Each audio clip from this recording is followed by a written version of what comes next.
구독 좀 해주세요. 자, 아무튼 그래서 오늘은 조선의 영어 교육에 대해서 얘기를 하면서 어느 정도 좀 근현대사 지식도 제가 한번 짚고 넘어가고 여러분들이랑 좀 채팅창 보고 얘기를 많이 하려고 해요. 여러분들도 영어 교육에 대해서 영어 공부에 대해서 관심이 많잖아요. 일단 먼저 여기 영상에도 나왔지만 1797년에 우리나라가 처음으로 외국 사람하고 서양 그 배와 이렇게 맞닥뜨린 사건이 1797년 부산에 부산 용당포에 영국 함대인 프로비던스호가 부산에 왔다고 합니다. 그래서 그때 관찰사인 이영원이 그 배에 올라가서 영어를 보고 와서 이런 말을 했다고 해요. 그 사람들의 언어는 산같이 생기고 구름처럼 생겼다. A가 산처럼 생기고 B가 구름처럼 생겼었나 봐. 막 이상하게 생긴 거야. 그래가지고 우리는 처음에 사실 영어를 되게 얕봤대요. 뭐 그냥 나열하면 되고 한문에 비하면 정말 식은 죽 먹기다. 뭐 이런 식으로 생각을 했대요. 하지만 문제는 이 조선 땅에 영어를 하는 사람이 한 명도 없었다라는 거죠. 그전에는 우리는 그냥 그저 청나라와만 이렇게 외교를 했고 일본 사람들과만 교류를 했지. 뭐 러시아랑도 우리가 좀 교류를 했지만 러시아 언어를 공부하진 않았어요. 우리는 그때 청나라나 일본 정도. 그것도 일본어도 그렇게 구사하지 않았고 주로 이제 청나라 중국어만 공부를 했었죠. 자, 그러다가 이제 우리가 영어의 좀 필요성을 느끼게 된 게 바로 미국과 개항을 하면서 이제 그 필요성을 느끼게 됩니다. 그러면서 이제 그 조약에 대한 거 간단히 써볼게요. 지금은 뭐 근현대사 본격 수업은 아니니까 간단히 조약을 먼저 써본다면 우리나라의 최초의 또 불평등하면서 and 근대적 조약. 뭔가 이게 무슨 수교를 한다, 교류를 한다라고 이게 근대적인 조약을 제가 잠시만요. 좌우반전을 풀고 로고를 밑으로 내릴게요. 이게 근대적으로 뭔가 근대적으로 맺은 거 그쵸? 강화도 조약이죠. 그러니까 결국 한마디로 우리나라가 최초로 조약을 맺은 거 외국과 뭔가 근대적으로 맺은 건 일본이라는 거예요. 근데 이게 왜 불평등 사건이었냐면 운용호 사건 때문에. 뭐 운용호 사건이란 건 여러분 다 들어보셨죠? 운용호 사건은 일본이 운용호가 와가지고 니네 그만 와 이랬는데 지네가 먼저 폭탄을 쐈어. 이렇게 포탄을 막 쐈어. 걔네가 먼저 공격했기 때문에 우리가 공격을 한 건데 뭐 너네가 공격해서 우리 배 피해봤다 막 이런 식으로 해가지고 그것을 빌미로 불평등하게 맺은 조약이 바로 아이고 불평등. 예, 그것이 강화도 조약입니다. 자, 강화도 조약으로 우리는 일본과 처음으로 이제 개항을 하게 되고 그 다음에 있었던 모든 조약도 다 불평등 조약이에요. 왜냐하면 이 불평등이라는 거가 뭐냐면 일본에도 뭐를 원했냐면 최혜국 대우. 우리나라를 다른 나라랑 비교했을 때 최혜국 대우를 한다. 이것은 뭐냐면 이 최혜국 대우라는 게 참 나쁜 거야. 일본을 최혜국 대우로 했기 때문에 다른 나라랑 조약을 했을 때 그 다른 나라 조약보다 우리는 항상 더 좋아야 된다는 거야. 그 다음 어느 나라랑 조약을 맺어도 우리는 가장 최고의 대우를 해줘야 된다는 게 최혜국 대우예요. 그것이 바로 이제 불평등 조약이라는 거죠. 그 이후에 이제 한 것이 이제 미국과 개항을 하게 되는데 이것은 이제 강화도 조약은 1876년. 저도 이거 근현대사는 간만에 봐서 연도가 막 헷갈려요. 그 다음에 맺은 조약이 이제 미국과 맺은 조미수호 통상 조약입니다. 이것으로 이제 미국과 개항을 하게 되죠. 이것은 이제 1876년에 일어나고 요것은 이제 약 6년 정도 뒤에 1882년에 여기다 쓰자. 1882년에. 자, 이것을 제가 굳이 쓰는 이유는 이따가 퀴즈 내려고. 자, 강화도요. 최초의 근대적 불평등 조약. 뭐 미국과 맺은 조약은 뭐 외울 필요는 없겠죠. 조미수호 통상 조약 이미 나라가 이름이 써 있으니까요. 자, 그럼 이제 미국과 개항을 하는데 이때 뭔가 교류를 할 때 뭔가 문서 작성을 해야 되는데 영어를 아는 사람들이 없는 거야. 아무도 없었어. 그래가지고 이걸 어떻게 했냐면 청나라가 중간에 주선을 해가지고 중국 사람들이 중간에 동시 통역을 해가지고 조약을 맺게 돼요. 근데 오히려 중국에게 마치 고양이한테 생선 맡긴 것처럼 중국이 우리 편을 들어줄 리가 없지. 중국도 중간에서 뭔가 이권을 뭐 이렇게 미국한테 뭔가 이권을 받기 위해서 중간에 이렇게 다리를 놔준 거고, 중국이 뭐 우리를 도와주려고 이렇게 중간에 도와준 게 아니었다는 거예요. 그래서 저는 조미소 통상조약은 이제 미국과 맺고 청해 주선으로 조미 통상조약을 맺으면서 이때부터 이제 미국과 본격적으로 개항을 하게 됩니다. 자, 미국과 개항을 하면서부터 우리가 미국의 순찰단을 보내요. 뭔가 이렇게 구경하고 오는 순찰단. 걔네들은 이제 보빙사라고 하는데, 보빙사를 파견해가지고 약 40일간 미국의 무슨 공장이라던가 뭐 미국의 뭐 여러 가지 뭐 정치하는 곳 뭐 여러 가지 미국의 뭐 여러 가지 무슨 문화 뭐 그런 것들을 체험하고 40일 동안 이렇게 많이 왔다 가요. 그때 갔다 온 사람들이 대표적으로 우리가 들어본 사람들이에요. 태극기 만든 박영효라던가, 그리고 이제 갑신정변과 관련된 김옥균이라던가, 그리고 나중에 친일의 대표적인 김홍집 내각을 만든 김홍집이라던가, 또 그리고 개화파 김윤식이라던가, 그런 식으로 김윤식, 김홍집, 김옥균, 박영효 등등 그런 사람들이 여러 명이 가서 미국의 공장이나 병원이나 이런 신문물을 보고 와요. 그리고 나서 엄청난 충격을 받아요. 아니 이런. 우리나라는 그때 당시, 그러니까 우리나라는 정신적인 면이라던가 공부적인 면에는 앞서갔을 수 있겠지만 뭐 그런 과학 기술이라던가 군사적인 면은 많이 뒤처져 있었죠. 의술 부분도 그렇고요. 막 거기 갔더니 주사기로 막 이렇게 막 의술을 하고, 공장이 있고 막 공장을 막 기계가 막 공장을 돌리고 있고, 그리고 우리는 그때 당시 수레를 끌고 있는 시기였는데 자동차 같은 그런 수레 자동차, 그 막 미국의 초창기 그런 자동차 막 그런 것들이 있고, 그러니까 엄청나게 놀란 거예요. 그래서 새로운 신문물에 대해서 이제 딱 받아들이고, 고종이 미국이 이렇게 크게 발달하던 영어를 빨리 공부해야겠다. 그래가지고 이제 영어를 막 부랴부랴 공부하자고 만든 것이 이제 처음에 만든 건 동문학이에요. 이때 당시 조미소 통상조약을 만들었을 당시부터 만든 건 동문학이고요. 동문학은 지우고 다시 쓸게요. 칸이 모자라니까 교육기관만 쫙 써봅시다. 그러니까 동문학은 좀 학교라고 하기에는 좀 애매해요. 동문학은 그냥 뭔가 자격증 따는 학원이라고 생각하시는 게 좋아요. 동문학은 그리고 너무 짧게 생겼다가 없어졌거든요. 유경공원이 생기고 나서 동문학은 폐지됐어요. 그래서 동문학은 영어 강습기관, 최초의 영어 강습기관이라고 생각하시면 됩니다.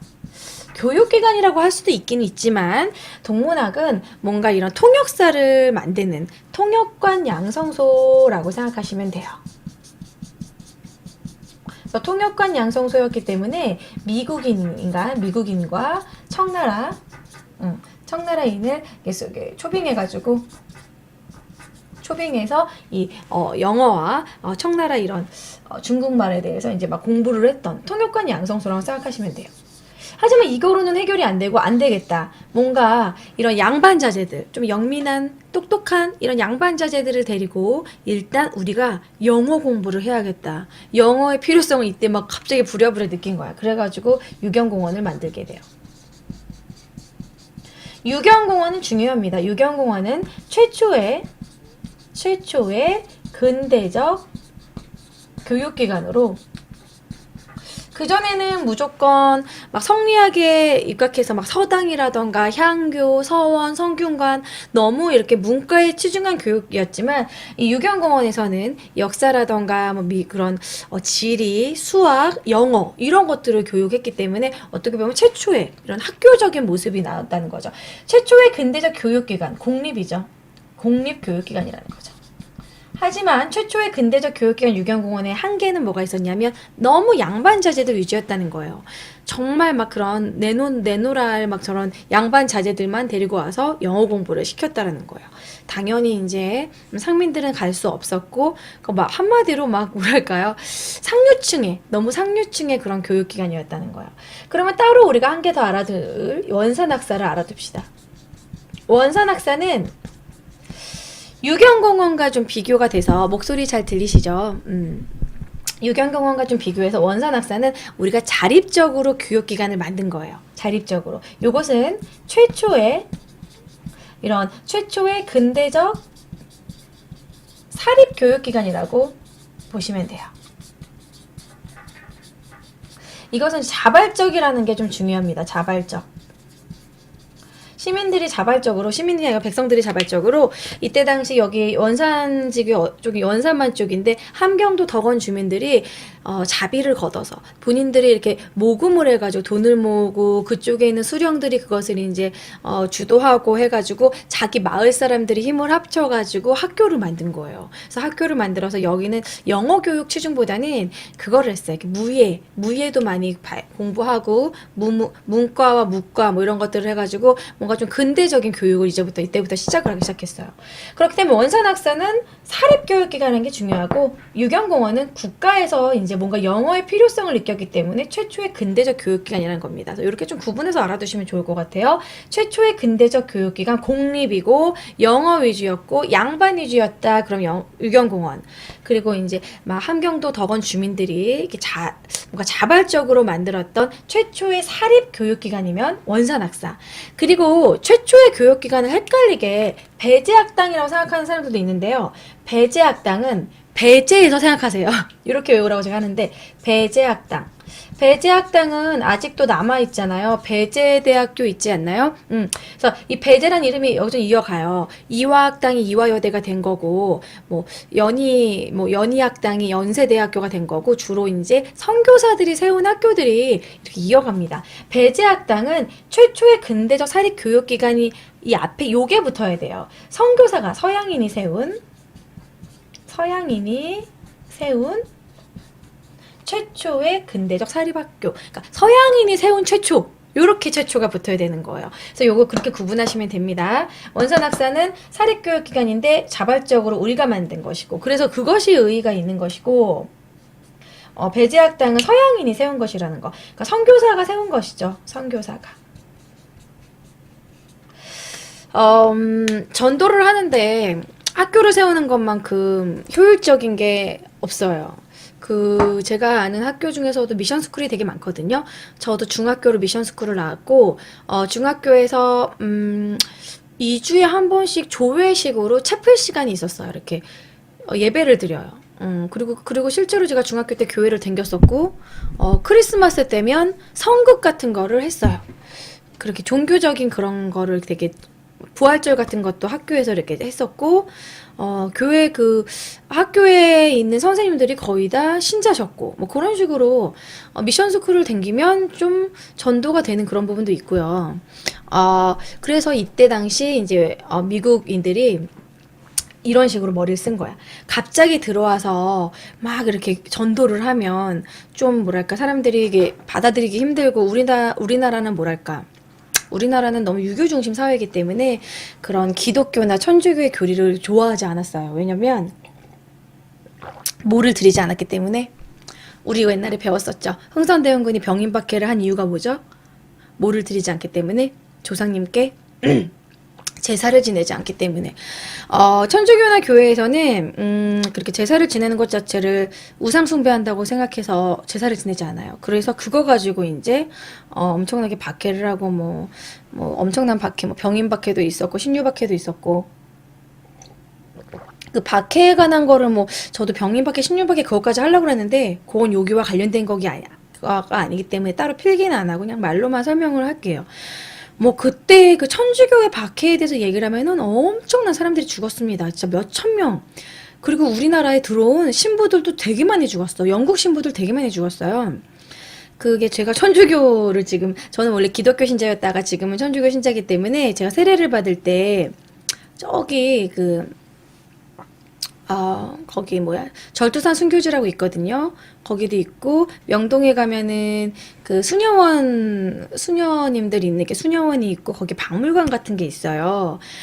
거기 가서 막 그림도 보고 이런 자료들을 봤는데, 저는 아무래도 제가 또 역사교육과니까 뭔가 역사적으로도 다 아는 내용이고 그래서 너무 흥미로워서 이렇게 봤었는데, 프랑스 신부, 영국 신부 많이 죽었죠. 영국하고 프랑스에서 주로 우리나라 이제 선교를 하러 왔는데 엄청나게 죽었고, 그때 보면 이런 그림이 있어. 내가 너무 잔인해가지고 생각이 나는 그림이 있는데, 어떤 사람이 이제 신부님들을 시체를 거두기 위해서 이제 엄청나게 이제 절두산 순교지에 막 다 목 베어서 죽였잖아요. 그래서 그 시체를 거두려고 3명의 시체를 거두기 위해서 머리 3개를 수염을 묶어가지고 입으로 묶고, 머리 3개는 이렇게 입으로 물고, 스체 이제 항구는 한쪽 팔, 이쪽 팔, 그리고 항구는 뒤로 엎고, 이렇게 해가지고 옮기는 그런 그림이 있어요. 그래서 그거 보고 막 완전 놀란 거야. 아, 저 외국 사람들도 우리나라에서 많이 죽었구나. 뭐 이런 것도 느꼈고, 박해가 뭔가 이렇게 확 와닿는 그런 그림이었어요. 그때 당시 이제 천주교는 어떤 식으로 들어왔냐면 처음에는 서학으로 들어왔어요. 서양 학문이다. 천주교는 서학이다 해가지고 이런 만민 평등 사상 이런 것들 때문에 여성들이 많이 서학을 좋아했어요. 천주교를 여성들도 많이 믿었고, 그리고 그때 당시 좀 소외당했던 붕당에서 좀 피해를 봤던 남인 계열들과 소론 계열들 사람들이 어차피 정계에 진출하지도 못하고 이 서학이라는 천주교를 그냥 공부하듯이 받아들이고, 아니 이런 신문물이 있다니 이러면서 이런 좀 실학자들이라던가 이런 노론에서 이렇게 쫓겨난 소론이나 남인들이 이 그런 서학을 많이 믿었기 때문에, 그래서 종교적으로 또 더 많이 모함을 당한 거죠. 실제로 천주교를 믿지 않았는데도 불구하고 그 집안을 몰살시키기 위해서 천주교를 좀 이용한 경우도 있어요. 그래서 성당이 천주교죠, 이름님. 그래가지고 뭐 이런 얘기도 있어요. 뭐 이렇게 실제로 이렇게 천주교 신자가 아닌데도 괜히 집에다가 천주교 묵주라던가 십자가 이런 거를 이렇게 숨겨놓은 다음에, 그 다음에 갑자기 물증을 찾았다고 막 이래가지고 갑자기 막 능지처참 당하고, 그런 일이 실제로 일어났고, 아무튼 천주교는 엄청나게 박해를 당한 이후에 이제 기독교가 들여왔는데, 미국에서 기독교가 들여왔는데, 미국에서는 이제 그런 박해가 있었기 때문에 얘네들은 이런 식으로 접근하면 안 되겠다. 학교를 세우고 일단 의술에 치중하자. 딱 조선이란 나라에 봤더니 병원이 제대로 된 병원이 너무 없어.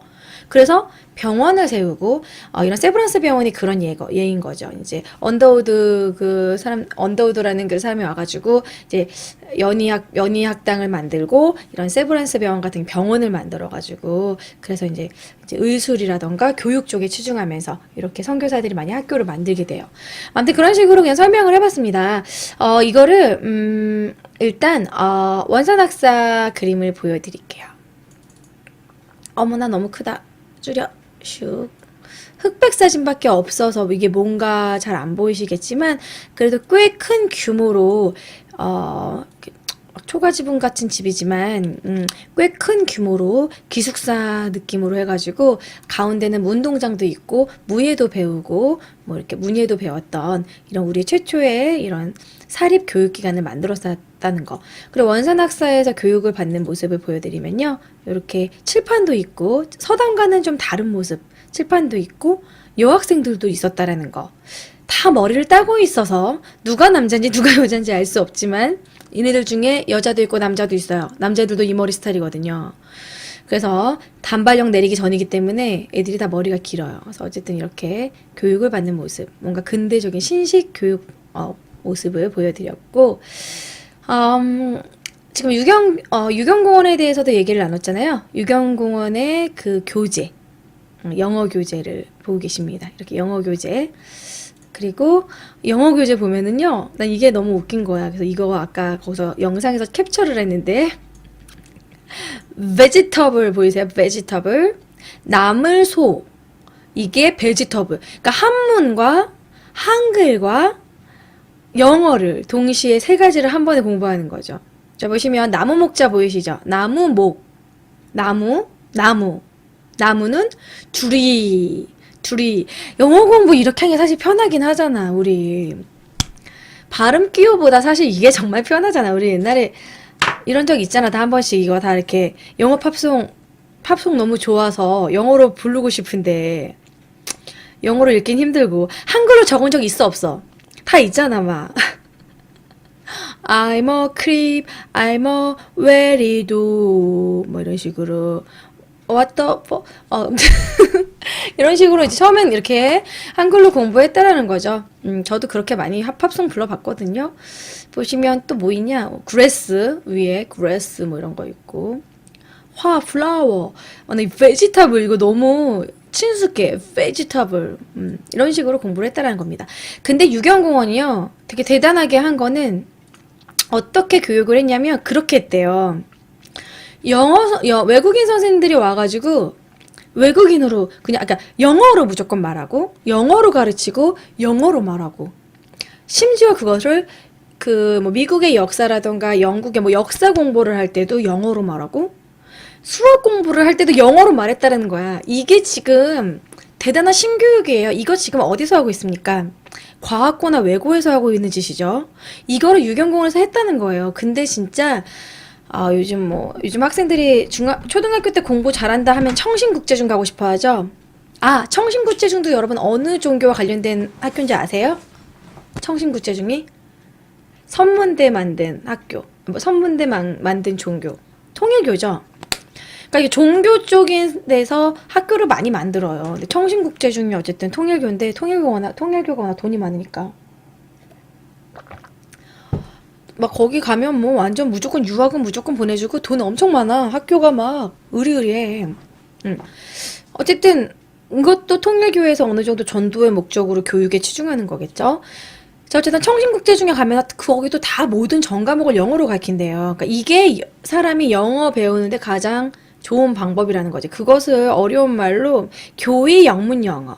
모든 것을 영어로 익히고 영어로 가르친다. 교의 영문 영어의 원칙으로 이때 당시 유경공원에서 한 10달 정도 이제 그 사람들이 1회 졸업생들이 10달 정도 공부하고 나서 웬만한 영어 문서나 영어 말하는 걸 다 알아들었다고 그래요. 10달 공부하고. 대단하죠? 우리는 초등학교, 중학교, 고등학교 때까지 공부하고 대학교 때 토플, 뭐 토익까지 했는데도 외국 사람이 말 걸면 땡큐 막 이렇게 되는데 대단한 겁니다. 그러니까 이게 진짜 뭔가 영어로 공부하고 영어로 말하고 이렇게 하는 게 진짜 영어 교육의 가장 좋은 방법인데 언제부터 그러면은 망가졌을까? 이렇게 보시면은 이렇게 영어로 익힌 사람들 보시면 막 이렇게 사람들이 생각했대요.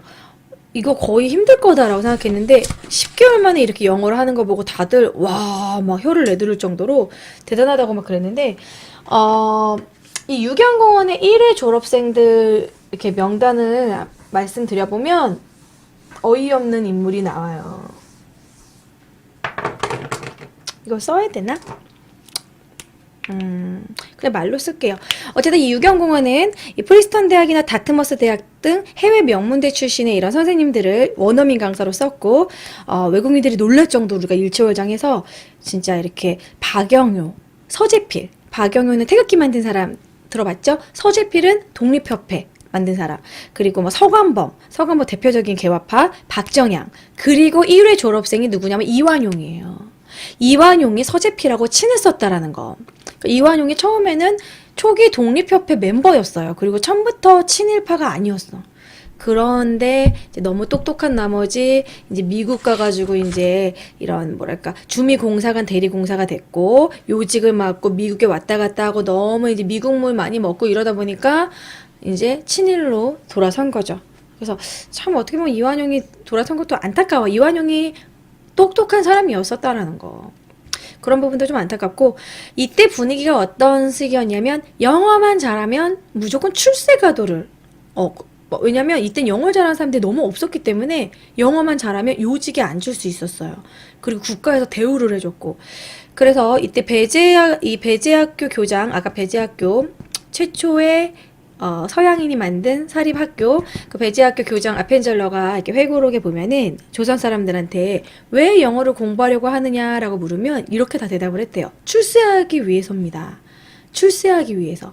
근데 그런 부분은 근데 지금도 비슷하죠. 지금도 하도 영어 어렸을 때부터 그냥 한글 떼자마자 어린애들 한 4살, 3살, 4살 돼서부터 막 영어 공부에 막 열을 올리고 동요도 막 영어로 틀어주고 막 그러잖아요.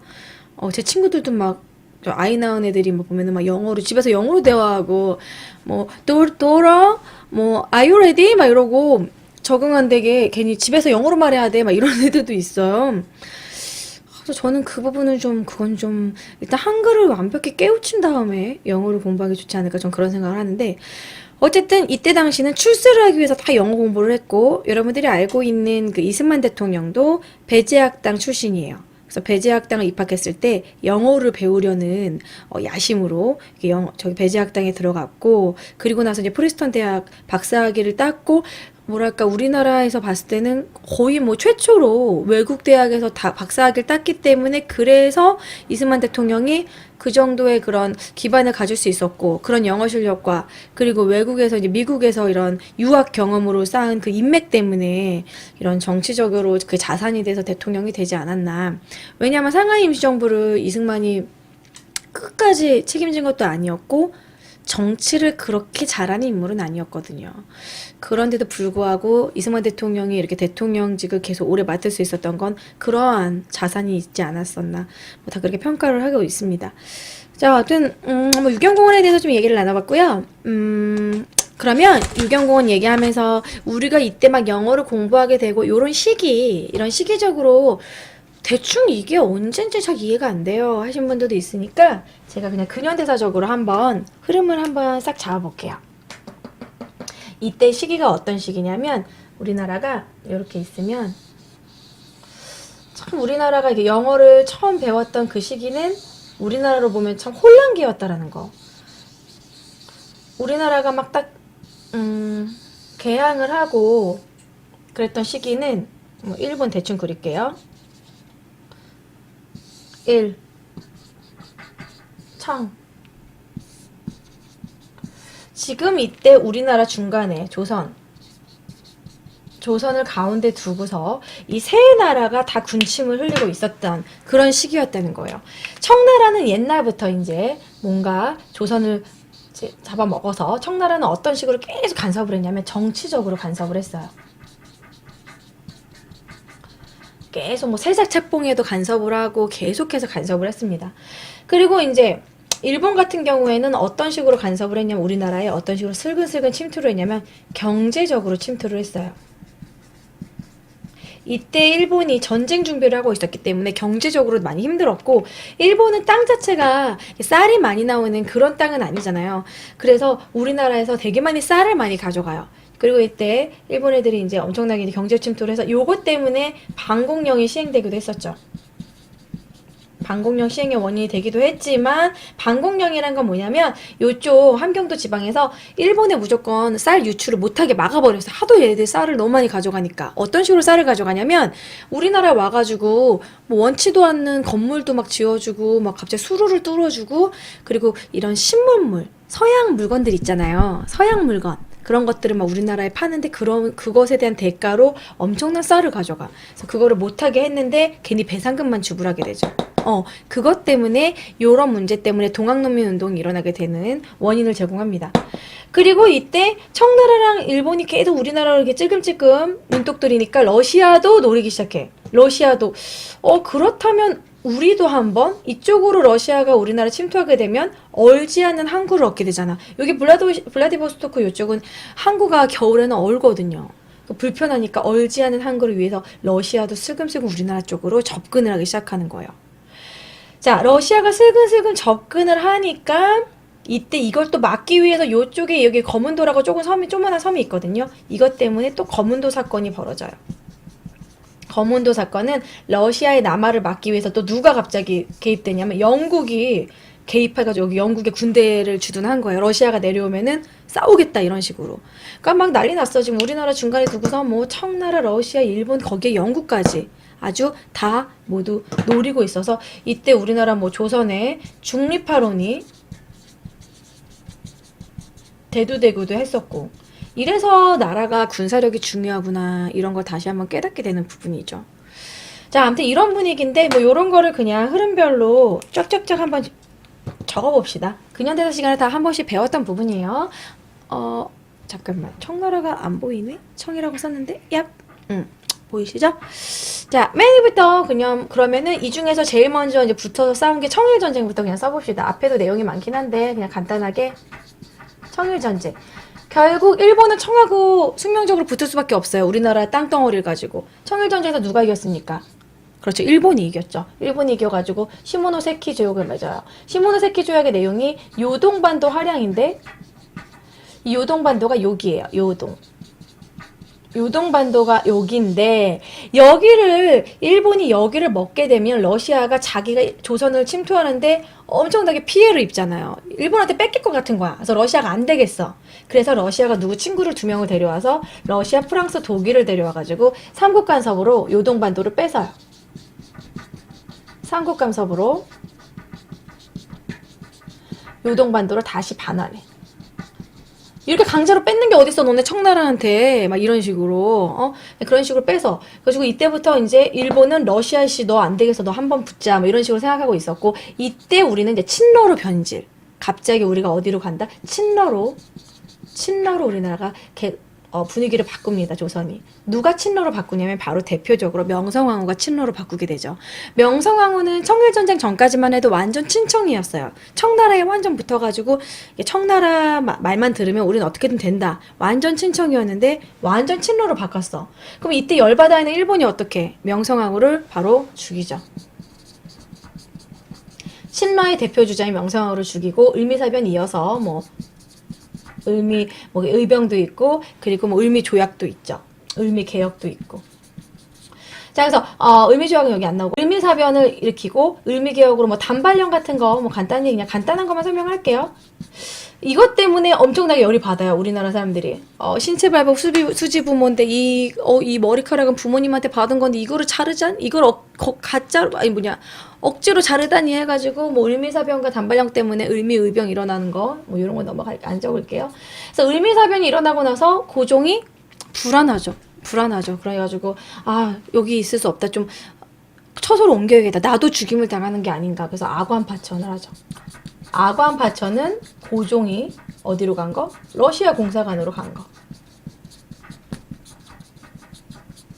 근데 고종도 이때 유약했죠.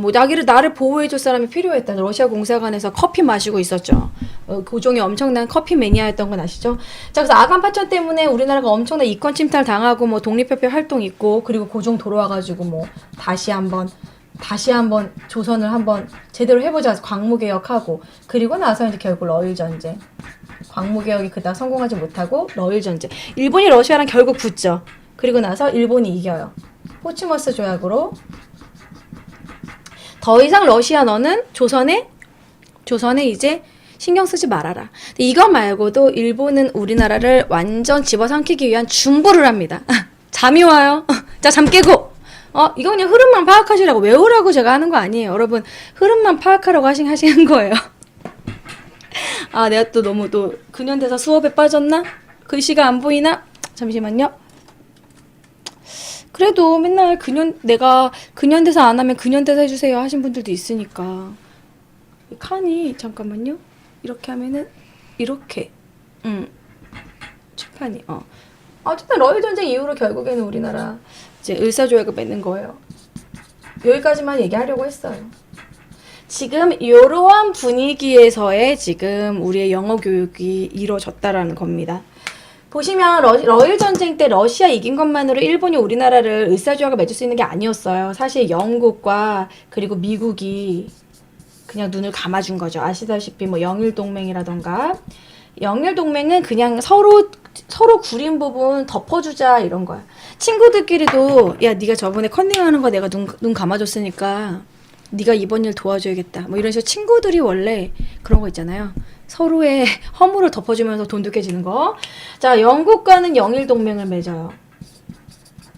그냥 제일 중요한 팩트만 그냥 간단히 설명해 드리는 거예요.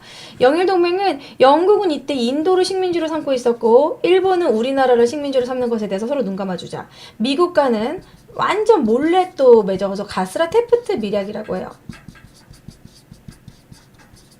밀약. 가스라는 일본 사람 이름이에요. 테프트도 미국 사람 이름이고. 그래서 이거는 서로, 미국 같은 경우에는 필리핀을 식민지로 삼고 있었고, 일본은 우리나라 식민지로 삼는 거 서로 눈 감아주자. 이런 식으로 서로, 우리는 이때 미국하고 어떻게 좀 해보려고 영어 공부 그렇게 열심히 하고, 어떻게 미국하고 힘을 합쳐가지고 서양 강대국을 막아볼까 했는데 결국 미국도 뒤통수 친 거죠, 이때. 자, 아무튼 그냥 이런 분위기였다. 그렇게 아시면 돼요. 요거를 외워라 이런 거보다 그냥 얘기하다 보니까 길게 얘기를 하게 됐어요. 자, 아무튼 이런 와중에 우리나라는 이제서야 막 영어 공부를 하기 시작을 합니다.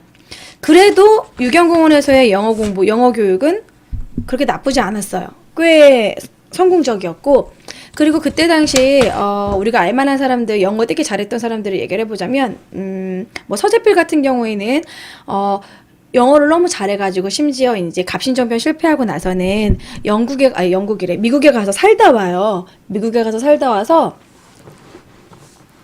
우리나라에 와서는 독립신문을 이제 영문판으로 간행을 하게 돼요. 그래서 그 우리나라의 독립의 의지를 뭐 이런 거를 이제 외국으로 전달해주는 중요한 역할을 했고, 그리고 우리나라가 이제 영어 교육 열풍이 돌아서 김규식 같은 경우에는 이제 상하이 임시정부를 이끌었던 사람이죠. 김구 선생과 함께. 김규식 같은 경우에는 고아였어요. 원래 고아였는데 그 언더우드 집안에 입양이 되고 나서 영어뿐만 아니라 김규석은 프랑스어까지 영어, 프랑스어, 독일어, 라틴어까지 되게 한 5개 거의 뭐 중국어, 영어, 프랑스어, 라틴어, 독일어 원래 어문 계열로 되게 능력이 출중한 사람들이 있잖아요. 그래서 김규식이 그런 사람들이었대. 그래가지고 이때 당시 영어 하면은 이승만이었는데 이승만이 김규식을 좀 질투할 정도로 그렇게 김규식이 공부를 영어를 외국어를 능통하게 잘했다고 합니다. 그리고 의외인 게요. 여러분 단재 신채호 선생님 아시죠? 우리 그 저번에 제가 서경천도운동 그 묘청의 서경천도운동 설명할 때 서경천도운동을 뭐 대사건이다. 2000년 일래 뭐 대사건이다. 이런 식으로 얘기했던 정말 민족사학자로 유명한 단재 신채호 선생도 그 신채호 선생도 영어를 그렇게 잘해가지고 웬만한 영어 그 문서를 다 읽을 수 있었다라는 겁니다. 그래서 이때 사람들이 되게 선비 같고 영어 못할 것 같은 사람들도 다 영어를 이렇게 열심히 했던 그런 분위기였다라는 거. 이렇게 아무튼 유경공원이라던가 우리나라 뭐 개인적으로 뭐 이런 원산학사나 뭐 다른 여러 가지 교육기관 통해서 영어 교육이 꽤 괜찮은 분위기였는데 을사조약 이후에 갑자기 우리나라 영어 교육이 쇠퇴하기 시작해요. 아까 영상에서 보셨다시피 왜 쇠퇴했을까? 일본 애들이 영어를 가르치면서 쇠퇴를 하는데 문제는 영어를 뭐 회화라던가 통역이라던가 외국 사람과 대화하는 거, 쓰는 거, 듣는 거 그런 위주의 교육을 하지 않고 그냥 영어를 일본어로 해석하는 거 그것만 공부를 시켰고 그리고 일본 선생들의 발음이 엄청 구렸어요. 일본 사람들 영어 발음한 거 들어보셨어요? 일본의 맥도날드 광고 보시면 맥도나르도 이러거든요. 기역 발음이 안 돼요. 밀크 저도 영어 잘 못하지만 우유는 밀크 뭐 이렇게 말하잖아요. 근데 미역 근데 일본은 미루꾸라고 하죠. 미루꾸 뭐 그런 거. 구토라크 그 센가치로의 행방불명 보면은 구토라크 이러거든요. 영어 발음이 매우 구려요, 걔네들이. 그래서 그런 발음으로 영어 교육을 시켰어요. 우리나라 영어 발음 구리게 한 장본인이 일본 애들이야. 다 그런 이상한 발음을 했으니 우리는 그대로 그걸 받아들였고 그런 식으로 하면서 이 일본인 강사도 자기가 영어 발음이 안 되니까 주로 어떤 식의 교육만 시켰냐면 무조건 독해, 해석, 문법 그 위주로. 그치 우리 제일 머리가 아프게 했던 그 독해 해석 그거 막 저도 중학교 때 정말 짜증났던 그 맨투맨 영어 그거 그리고 그 초록색 책 뭐죠 그거 중학교 때 학원 다니면서 정말 싫었던 그 과거 완료 PP 해부 PP 했던 그 성문 기초 영어 성문하고 그 맨투맨 그거 다 일본 애들이 만든 거야. 성문이 일본 애들이 만든 그걸 가지고 만든 거거든요. 그때부터 우리나라 영어 교육이 벙어리 영어 교육이 시작됐다는 거죠. 그래서 지금이라도 영어 교육이 바뀌어야 된다고 해요. 여러분 그 학교에서도 나이 드신 선생님들이 독해 위주로 교육시키고 발음이 안 좋으신 선생님들이 있으시죠. 영어 발음이. 저 선생님 영어 발음 왜 이렇게 안 좋은데 어떻게 선생님을 해? 그랬던 선생님이 저도 중학교 때 있었어요. 남자 선생님이신데 발음이 조영기 스타일이야. 진짜 막 굿도라또 막 진짜 이런 발음 그런 뭐 어떻게 발음해야 되지? 컴퓨터를 컴퓨터 이래서 컴퓨터 뭐지? 발음이 이상해. 너무 딱딱해. 막 이런, 우린 그걸 또 그렇게 받아, 그렇게 공부했고, 그분이 그 문법에 되게 집착했어요. 문법 위주. 무조건 문법 위주. 근데 그 문법이라는 것이, 우리가 무슨 원서를 해석하고 그러려고 영어를 하는 것이 아니라 영어를 하는 거는 세계화 시대에 외국 사람이라고 말을 한마디라도 좀 하고 소통을 위해서 하는 거잖아요. 외국에 나갔을 때 기본적으로 음식이라도 시킬 수 있고 뭐 이렇게 여기 뭐 저 정류장이 어디예요? 뭐 물어볼 수 있고 외국 신문을 보고 대충 이게 어떤 내용이구나. 외국 영화를 보고 이게 무슨 내용이구나 리스닝 뭐 이런 거를 하기 위해서 하는 건데 너무 문법 위주로 했다는 게 그게 문제라는 거죠.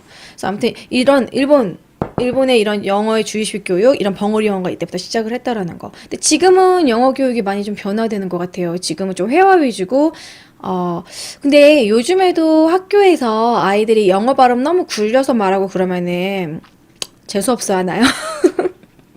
요즘은 영어 발음 좋아야지 친구들이 오 이렇게 막 인정해 주나요? 아니면 뭐 미친년 왜 이렇게 입을 이렇게 막 혀를 굴려 이러나요?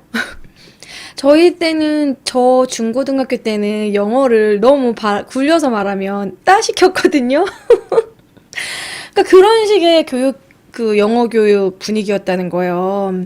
선생님 자체도 굴리지 않았고 친구가 막 water 막 computer 막 meal 막 I will 막 이런 식으로 막 발음하면 재수 없어 뭐야 쟤 외국 갔다 왔어 뭐야 야, 쟤 내일부터 따돌리자 야 쟤랑 밥 먹지 마 이러고 내가 그래서 내가 그러니까 아무튼 우리는 그런 분위기였는데 사실 영어는 굴리는 게 맞잖아요. 아무튼 그래서 아무튼 요즘에는 좀 약간 좀 회화식으로 많이 좀 변하고 있는 것 같습니다. 그래요. 내가 따돌렸어, 내가 영어를 못했거든. 내가 발음이 안 좋았어. 근데 또 영어 얘기를 하기 시작하면 그런 슬픈 것도 있어요, 여러분. 영어 얘기를 좀 하다 보니까 제가 좀 흥분했는데 제가 만약에 초등학교 때부터 영어 공부를 막 하고 나도 원어민 강사 우리 엄마가 초빙해주고 가외 붙여서 막 하고 나도 외국 많이 왔다 갔다 하고 막 그랬으면 나도 영어 발음 좋고 영어 잘했을 수도 있어. 이게 우리나라의 문제가 좀 부의 재분배? 좀 있는 집 자식들이 영어를 잘하는 경향이 좀 있어요. 물론 집에서 열심히 공부하고 열심히 독학해서 영어를 잘하는 애들도 물론 있어요. 하지만 실제로 진짜 우리나라 무슨 대학에서 어느 대학이더라? 어떤 대학에서 앙케이트를 했대요. 제가 이걸 적어뒀는데 어, 음, 자녀의 영어에 대한 상관관계 설문조사를 하게 됐는데, 월 소득 500만 원 이상이면 30%가 영어에 자신 있다고 대답을 했고, 부모의 월 소득이 150만 원 미만이면 9% 정도가 자신 있다고 했대요. 그러니까 그거 보고서 좀 슬프더라고요. 아니, 그럼 영어 못하면은 근데 생각해보니까 나도 우리 부모님이 나를 막 이렇게 학원에 보냈다든지 영어 교육에 이렇게 집착하지 않으셨던 것 같아요. 그래서 부의 대물림이라는 그런 부분이 참 슬픈 것 같다는 느낌이 들었습니다. 그래서 제가 그런 부분에서 좀 안타까운 것 같아. 안타까움을 느껴서, 제가 예전에 봤던 기사를 갖고 왔어요. 그러니까 이런 얘기를 뭐 같이 하고 싶었는데, 영어 교육이라는 게 여러분, 어느 정도는 잘하면 좋지만, 영어를 내가 못한다고 해서 수치스러운 건 아니잖아. 부끄럽고 그런 건 아니잖아요. 영어를 잘하고 그러면 대단하다 부럽다 이 정도는 아니지만 너 영어도 못해? 이런 식으로 우리나라에서 수치스러울 것까지는 없는데 계속 영어 어렸을 때부터 영어 학교 다닐 때도 계속 영어 그러다가 이제 대학교 때도 심지어 이제 토익 점수로 이제 또 취직을 해서도 영어 회화학원 댕겨 바이어 접대해야 되니까 뭐 계속 평생 영어에 치여서 사는 것 같지 않나 우리나라가 너무 좀 그게 큰 문제인 것 같아요. 영어를 잘하는 사람은 영어 잘하면 되고 난 영어에 너무 소질이 없어 그러면 다른 걸 더 잘하면 되는 건데 너무 평균화적으로 영어를 다 잘해야 되니까 그것 때문에 기죽지 않나. 그래서 제가 좀 저런 마인드가 비슷한 분의 그런 기사를 가져와 봤어요. 김재동 씨가 이제 대안학교를 설립한다고 2010년에 기사가 예전에 났었거든요. 이때 제가 이걸 보고 너무 감동을 받았어요. 한국 어린이와 영어 강사가 서로에게 한글과 영어를 가르치는 캠프를 계획하고 본인이 세우는 대안학교에서는 영어 교육을 그렇게 할 것이다 라고 얘기를 했대요. 뭐 또 채팅창에서 뭐 김재동 씨 얘기하니까 막 정치적인 성향 이런 거 얘기를 하는데 꼭 무슨 얘기를 하면 이분의 좋은 점은 좋은 걸 받아들이고 해도 왜 꼭 정치적으로 꼭 생각해? 어쨌든 대안학교에 대한 포부는 저는 이거는 저랑 생각이 맞았어요. 뭐 정치적인 걸 떠나서 보시면 요 말이 너무 괜찮았어요. 제가 또 영어 교육에서 많이 힘들었고 저도 은근 영포자였기 때문에 수포자 영포자. 우리 아이들이 원어민 강사에게 한글을 가르치게 할 계획이다. 서로에게 영어와 글씨가 다 안 보이죠? 서로에게 영어와 한국어를 가르치면서 학생들은 영어를 배우고 원어민 강사 한국어를 배우게 되면서 이를 통해 서로 외국인이 한국어를 못하는 게 당연하듯 우리가 영어를 못하는 것도 당연하다는 걸 알려주고 어렵다는 걸 알려주고 이 말이 너무 멋있는 거야. 우리나라 땅에서 태어나 영어를 잘하는 게 자랑이 될 수 있지만 못하는 게 꼭 수치가 될 수는 없다면서 영어 교육에 대한 철학을 전했다고. 그래서 영어를 좀 즐겁게 공부할 수 있는 방법은 뭘까? 뭐 이런 거 있잖아요. 이거는 저도 괜찮은 것 같았어요. 저도 그러면서 이 기사를 예전에 보고 내가 만약에 진짜 나중에 대단한 부자가 된다면 그 돈으로 뭐를 할까? 뭐 이런 생각을 했을 때 뭐 로또가 당첨된다던가 내가 막 뭐 쇼핑몰에서 대박 난다던가 아니면 내가 진짜 인강을 찍는다던가 다시 내가 학원 강사를 해가지고 만약에 성공하게 된다던가 그런다면 나도 학교를 세우고 싶다. 뭐 아니면 내가 뭐 세울 그 깜냥이 안 된다면 투자자가 되고 싶다는 생각이 들더라고요. 저도 대안학교에 투자하고 싶다는 생각이 좀 많거든요. 그래서 이런 영어 교육이라던가 좀 왕따 당했던 아이들을 받아줄 수 있는 그런 학교라던가 뭐 왕따 없는 좀 재미있게 교육받을 수 있는 토론식 수업 뭔가 자기 의견을 말할 수 있고 뭔가 인성을 먼저 좀 할 수 있는 그런 학교. 아무튼 학교에 대한 저도 관심이 많거든요. 왜 딸기가 좋아님이 지금 교육방송 열심히 하고 있는데 이제 교육방송 그만하자고. 오늘 교육방송 콘텐츠인데 교육방송 그만하고 막 일어나서 춤출까? 좀 진지하게 지금 막 얘기하고 있는데 그만하래. 어때요? 여러분들은 영어 교육에 대해서 어떤 생각하고 계세요? 지금 우리나라 이런 영어 교육, 영어 돌풍 너무 지금 퀴뷰 때문에 계속 문제나 내라 이러시는데 자꾸 여러분 그런 식이면 저 퀴뷰 퀴즈 하기 싫어져요. 다 공부하고서 퀴뷰 퀴즈 해야지 너무 퀴뷰만 받으려고 와 있는 것 같잖아요. 어? 그런 거 있잖아. 너무 영어에 미친 것 같이 좀 그런 게 좀 안타까운 것 같아요. 아니, 영어를 좋아하는 사람은 영어 공부를 하고, 적성에 맞게 해야 되는 거 아니야? 나는 영어 진짜 못하겠어. 나는 근데 영어는 못하는데 중국어는 좀 괜찮아. 그럼 중국어 공부하면 되는 거고. 나는 의외로 태국어가 나의 모든 거에 잘 맞아. 난 전생에 태국인이었나 봐. 그러면 타이어 공부하면 되는 거고. 좀 이렇게 본인 적성에 맞춰서 했으면 좋겠는데 너무 영어 주입식이 좀 그래요. 그러니까 어느 기본적인 영어는 해도 되는데 너무 꼭 해외 유학을 갔다 와야 되고 좀 사대주의적인 것도 좀 있지 않나. 근데 이게 다 취직적인 문제인 것 같아요. 기업에서 영어 잘하는 사람들만 너무 뽑으려고 하니까 또 그런 문제도 있는 것 같습니다. 그런 건 누구 하나가 바꿔서 문제가 아니라 전체적인 분위기가 좀 바뀌어야 되지 않을까. 그리고 영어 교육도 이런 독해식이나 문법식의 좀 어려운 부분에서 요즘은 좀 많이 바뀌긴 했지만 그래도 여전히 문법은 어렵게 공부하더라고요. 아이들 공부하는 거 보면 좀 그렇게 교육 과정이 바뀌어야 되지 않을까 뭐 이런 생각을 했습니다. 저는 근데 영어에 대해서 잘 모르기 때문에 구체적으로는 잘 몰라요. 근데 조금 알게 된 것이 밤에 뜨는 별님 감사하고요. 제가 2008년에 이제 아프리카 방송을 하면서도 그때 제가 일했던 학원이 외고 입시 학원이었어요. 딱 이름 들으면 아실 만한 좀 되게 큰 데였거든요. 외고 입시 학원으로 제가 유명한데 그때 당시 그 외고를 갈 때 전형이 근데 말이 많아졌네. 10시가 넘었네. 그 입시 전형이 영어 리스닝하고 RC하고 그리고 뭐 언어 구술, 국어, 그리고 사회 구술을 봤어요. 사회 전반적인 문제가 몇 문제 나왔고 수학을 보는 학교도 있고 안 보는 학교도 있고 막 그런 선택이었는데 외고에서 아이들 뽑는 전형 자체가 LC 비중이 훨씬 많았어요. LC는 리스닝, 그 영어 듣기 비중이 제일 많고 그리고 RC를 안 보는 학교도 꽤 많아졌더라고요. 그래서 요즘은 문법 위주에서 많이 변했구나. 요즘 영어 교육이 내가 배울 때랑 많이 변했구나. 뭐 이런 걸 느꼈거든요. 그래서 저도 회화는 공부하고 싶어요. 그래서 저도 영어는 사람들하고 대화할 수 있는 회화 공부도 좀 해야 된다고 생각해요. 왜냐하면 나중에 외국에 나갈 수도 있는 거고 외국 사람 만나서 말 한마디도 못하는 그런 거는 좀 부끄러운 것 같아요. 그래서 저도 회화 공부는 하고 싶은데 문법은 나도 기억 하나도 안 나. 옛날에 배웠던 거. 베지테리안님 감사하고요. 자, 어쨌든 영어 교육에 대해서 너무 열을 올리면서 얘기하느라고 수업 준비한 내용을 다 했는지 모르겠네요. 자, 유경공원 얘기하면서 제가 심심하니까 크리스마스에 관한 것도 준비를 했거든요.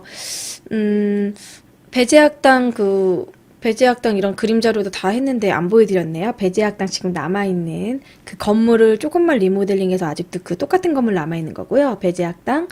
그리고 이화학당 공부했던 그때 모습 그림이고요. 그리고 최초의 그 대표적인 여자 사립학교라고 할 수 있겠죠. 이화학당. 이 이화학당을 만든 선교사도 여성이거든요. 외국인인데 여자거든요. 그래서 이런 조그만 정말 건물로 이화학당이 시작했다라는 거. 지금은 뭐 이화여대는 뭐 여대 중에서는 최고죠.